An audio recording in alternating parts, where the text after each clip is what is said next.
Dans cette présentation, je parlerai des difficultés et troubles d'apprentissage.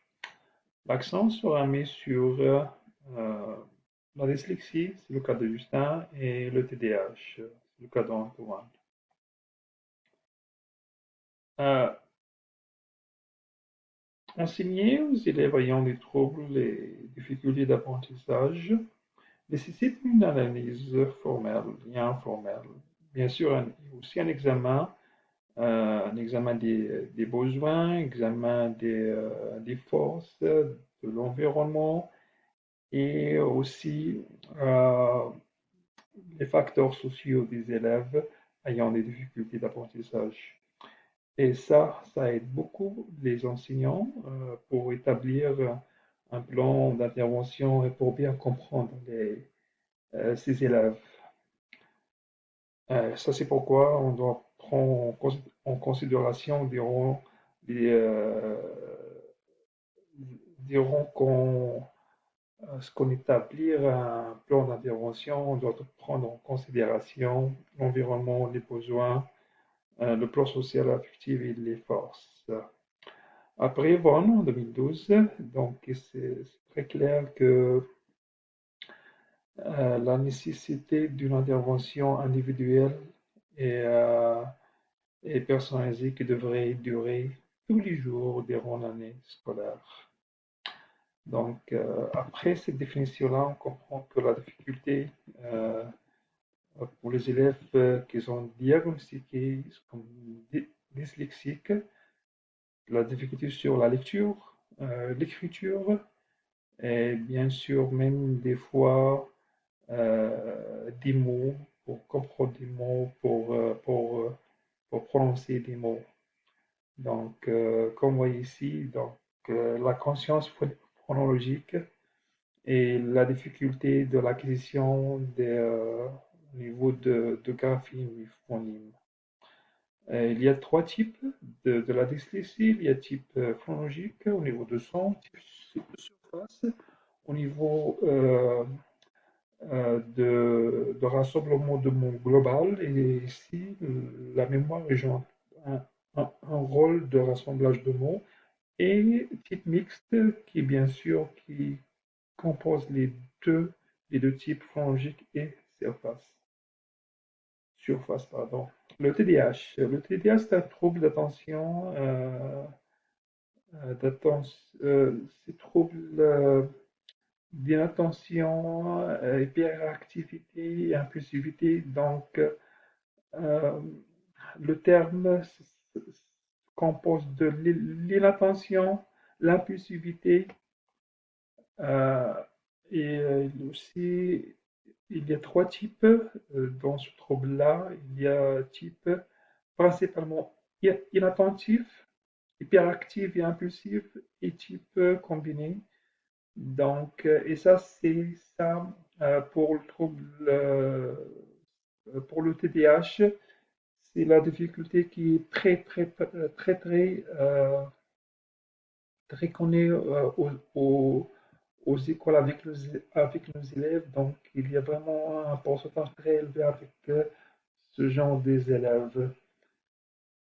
Euh, Concernant mon expérience, donc ça fait 14 ans que je suis enseignant d'anglais, mais ici au Québec, ça fait 3 ans maintenant et je travaille avec tout catégorie, tout genre d'élèves. Donc j'ai enseigné des classes kangourous, donc les élèves qui ont des troubles d'humeur, des troubles d'anxiété sévères, aussi des classes option transitoire, donc des troubles des troubles d'attention, d'impulsivité, la dyslexie, des autres troubles, mais soit légères ou soit, soit moyens. Donc, c'est pas comme les classes Congo et aussi des élèves réguliers. Mais concernant l'anglais, c'est au Québec, même si les élèves réguliers, ils ont, au début de l'année, surtout les 2 premiers mois, ils ont des difficultés au niveau d'anglais. Pourquoi? Parce que l'anglais, c'est au Québec, euh, malheureusement, euh, la plupart des élèves pensent ne pas avoir besoin de cette langue-là. Donc, c'est pourquoi il ne fait aucun effort pour apprendre l'anglais. Et plus que ça, pour l'anglais, pour les enseignants d'anglais, nous avons besoin, vraiment, vraiment besoin, plus de temps pour établir des liens avec nos élèves. Parce que plus de 2 mois, des fois, je ne peux pas vraiment établir un lien avec moi, avec mes élèves. Parce que surtout au primaire, on a plus que des fois 12 groupes, 13 groupes, donc c'est très difficile de comprendre tous vos élèves. Euh,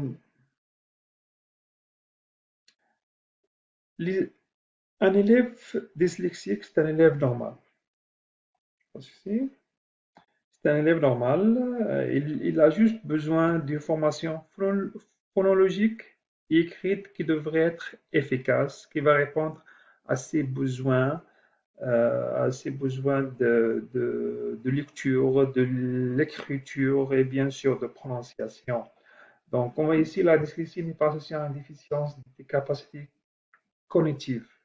Jamais. C'est seulement, c'est un élève qui a besoin plus de formation, plus de travail sur le niveau phonologique, le niveau de lecture, le niveau d'écriture.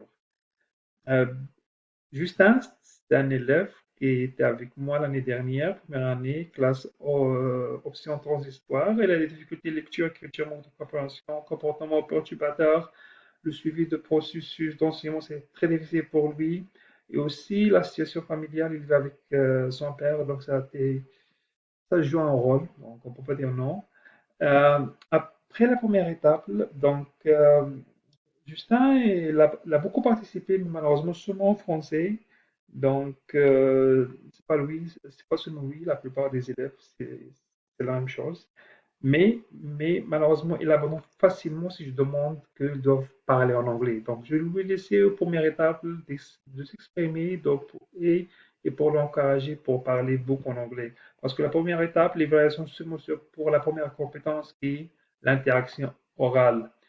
Euh, après ça, après que j'ai établi le plan d'intervention de Justin, je dois bien sûr, j'ai partagé avec lui les objectifs. Les objectifs, c'est Justin doit être capable de lire et écrire euh, un court paragraphe, très très court paragraphe de 5 phrases, bien sûr, et des phrases simples, au présent simple, et des pronoms personnels et pronoms d'objet.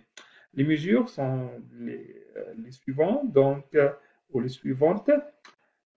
Fournir à Justin un dictionnaire d'images, une liste des mots qu'il devrait le chercher dans son dictionnaire, 5 mots maximum par période d'anglais, euh, et accorder plus de temps pour terminer sa tâche en classe. Offrir l'aide aux devoirs à l'école, 2 fois par semaine, et accorder du temps personnel à Justin après une tâche de lecture. Bien sûr, il y a une rétroaction avec Justin pour toutes les 2 semaines.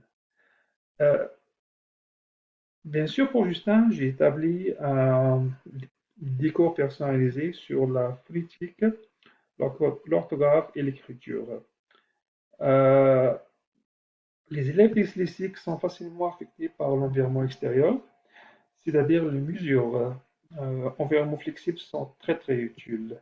Donc après les citations que j'ai ici, donc au niveau de recherche, il base vraiment sur des recherches qui proposent que la flexibilité, c'est très important au niveau de l'environnement.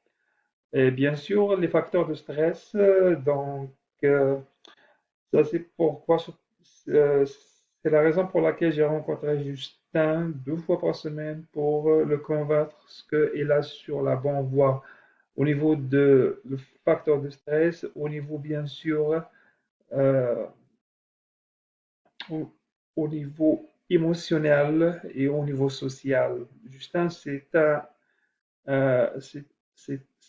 un enfant, je dois moi-même renforcer l'estime, l'estime de soi de Justin.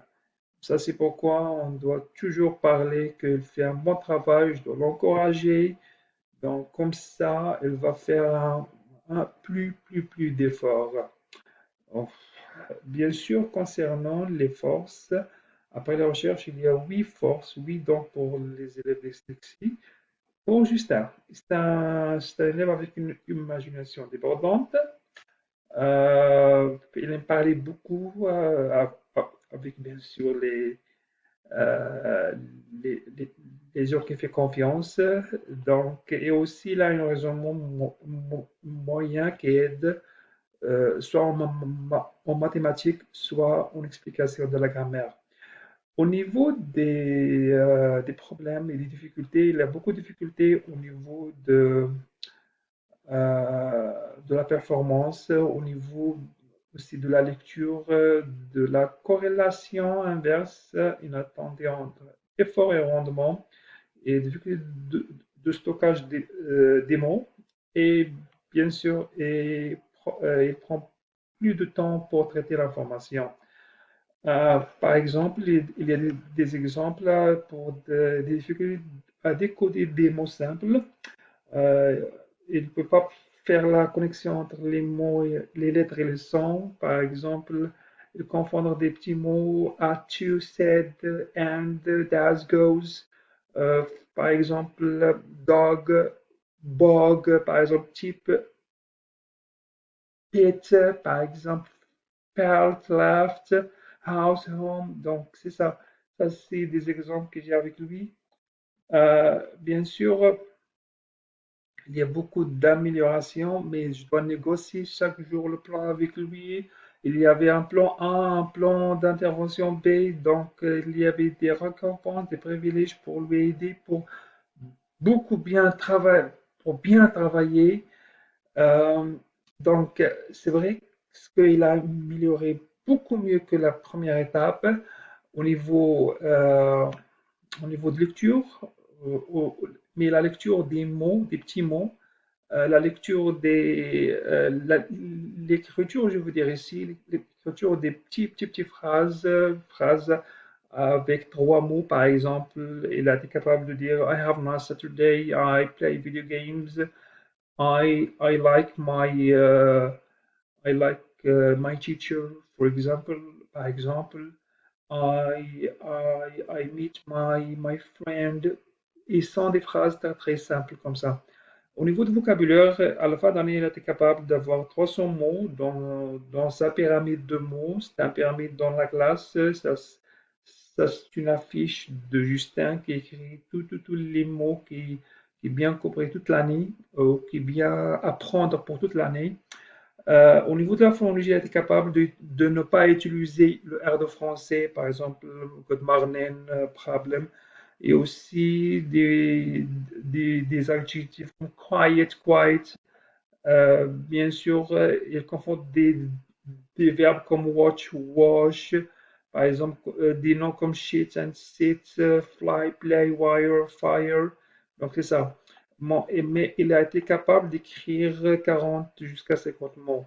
Pour la pédagogie différenciée, bien sûr, au niveau de flexibilité, a été permis de marche et de circulation. Pour l'adaptation, il a des tiers de temps, explications individuelles, cahier d'exercice adapté, permis de vocabulaire, instruction personnalisée. Pour la modification, il a moins de paragraphes, grille d'évaluation ciblée pour lui.